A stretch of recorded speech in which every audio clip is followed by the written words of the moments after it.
patraukė pati mokykla profesinio rengimo centro, nes tiek išorėje, tiek viduje viskas modernizuota, taip naujai viskas atrodo.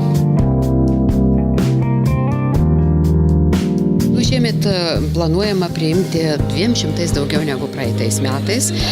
Iš tikrųjų, tai jau riba, mes daugiau plėstis tikrai negalime. Norinčių tų daugėja, kažkaip norisi patenkinti tuos norus. Įspūdingas skaičius, jeigu taip jau paėmus, tai mes esam didžiausias profesinio mokymo centras. Tai 2000 naujų žmonių, kurie į pirmą kursą pas mus ateina šiais metais.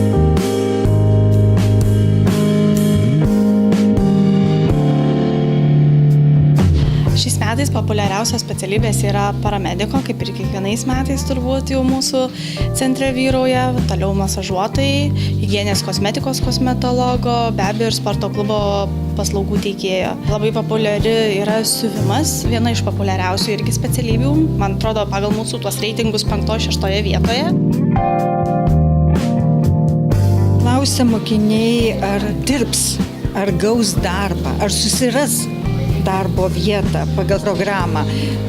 Tai priklauso ir nuo pačio mokinio, kiek jisai įdeda savo pastangų per tuos 2 ar 3 metus, kada mokosi mūsų skyriuje, būtent pasirinktos specialybės.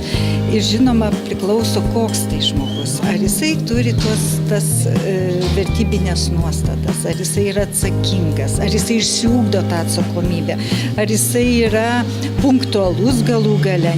Būtent šitom vertybiniam nuostatom, tam pasirengimui būsimam darbiniam gyvenimui yra labai skiriamas didelis dėmesys ir mokiniai tikrai gali čia išsiugdyti ne tik profesinės žinias, bet ir būtent tas vertybinės nuostatas.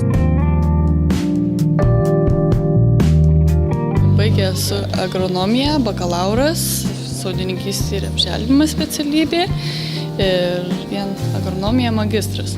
O čia atėjau dėl to, kad į sodininkystę ir apželdinimą pasigilinčiau žinias, gal kažkokių naujovių, tikiuosi čia daugiau gauti praktikos.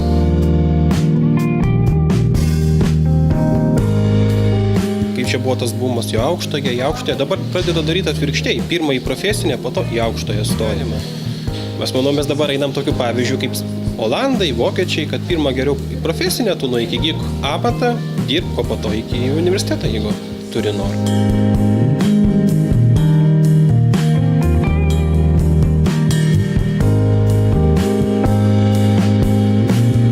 Čia labai gražu, tvarkinga, labai maloniai priėmė. Nežinau, džiaugiuosi, kad čia atėjau. Tikiuosi, viskas patiks man čia.